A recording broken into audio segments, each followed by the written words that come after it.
Hello my YouTube beauties, welcome back to my channel. Today we're going to be testing out the JUNO & Co. Microfiber Velvet Sponge. I just saw Kathleen Lights do a video on this not too long ago. I didn't even know it existed until that video, and I was like, what? A microfiber velvet sponge that you can use to apply your foundation.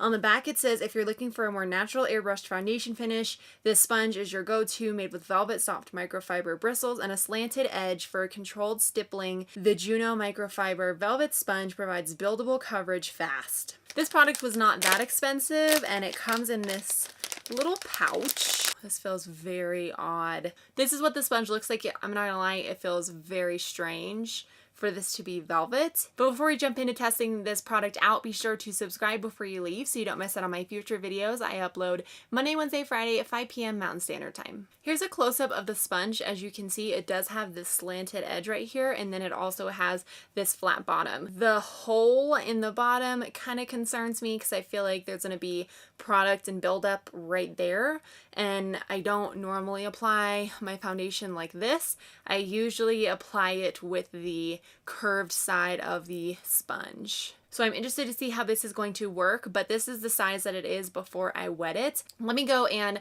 wet this sponge, see if it gets any bigger, and then let's get to applying my foundation. This is what the sponge looks like when it is wet. It does feel like there's kind of like a little ball or resistance inside the sponge. It's very weird to feel a velvet that is wet, so that is a weird process. It doesn't even really feel like it is wet. Like when I put it on my skin, it doesn't really feel that wet. So I guess we'll see how this applies. My foundation, I'm gonna go ahead and use my Dr. Brandt Pores No More Primer. If you guys have used this sponge, comment down below. Let me know how you like this sponge and if you feel like it works for you. When I first went looking for the sponge online after I saw the Kathleen Lights video, it was almost completely sold out. So I'm happy that I got my hands on it. I'm gonna be applying the CYO Long Lasting Foundation. Usually this foundation gives me about medium coverage, and I don't really know how to start like working this into my skin. Maybe I can use this slanted edge for my concealer and then this side for my foundation. Wow, it feels very weird. It doesn't seem to be soaking up as much product. Like it seems to be going a lot farther. This sponge feels a lot harder than the Beauty Blender. Can you hear that? Sounds weird. I think a big reason why the product is going farther is because this sponge is quite dense and it's not absorbing that foundation like it normally would.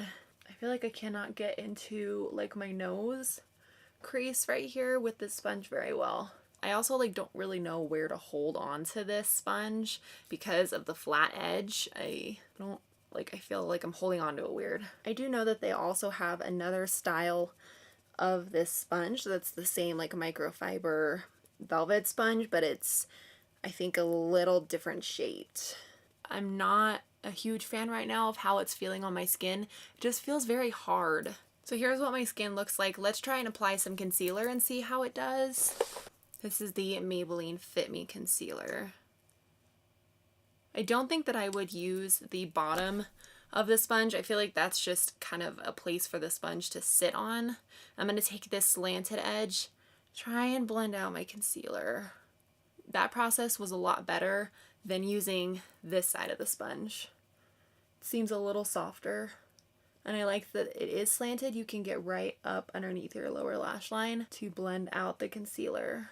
It doesn't even feel wet. Like this, it feels like I did not even wet this sponge. I feel like it made the product go significantly farther than it normally would have. I think I might need a little bit more practice with this, like getting used to this and the denseness and the shape of the sponge. But I'm gonna go finish the rest of my makeup. I will be right back. I'm back. The rest of my makeup is done, and I gotta say, I really like how my skin looks. I do feel like it added a little bit more coverage than I would have normally gotten from this foundation. I do really like how fast it was to apply the foundation. I just don't know if I'm a fan of how hard this sponge is, and it might just be something I have to get used to and learn how to hold this and how to apply this. I really like that you can just sit it up like that, because all of my other beauty blenders, I can't do that. I have to keep them like in a little container because they will get dirty, and this one it can just sit on its own, which I really like. So I think storage wise it's a really smart idea. So far my thoughts are positive about this, but just to be aware that this is going to be a little bit more dense and a little bit harder of a sponge than you would expect from a beauty blender. In addition to that, it does make the product go way farther than in a beauty blender. Like, I don't notice that it soaked any of the foundation up, which normally this foundation, the beauty blender soaks up a lot of it. Overall, my thoughts on this product are positive. It is definitely a cheaper version of the beauty blender, that's for sure. So if you're interested in trying out this product, then I'd say go for it. Just be aware that it's going to be a little bit harder and you have to be just like a little more careful blending in the foundation because you're using a sponge that is a little harder than a beauty blender. Those are my thoughts on this JUNO & Co sponge. Please give this video a thumbs up if you enjoyed it, and I will see you guys in my next one. Bye!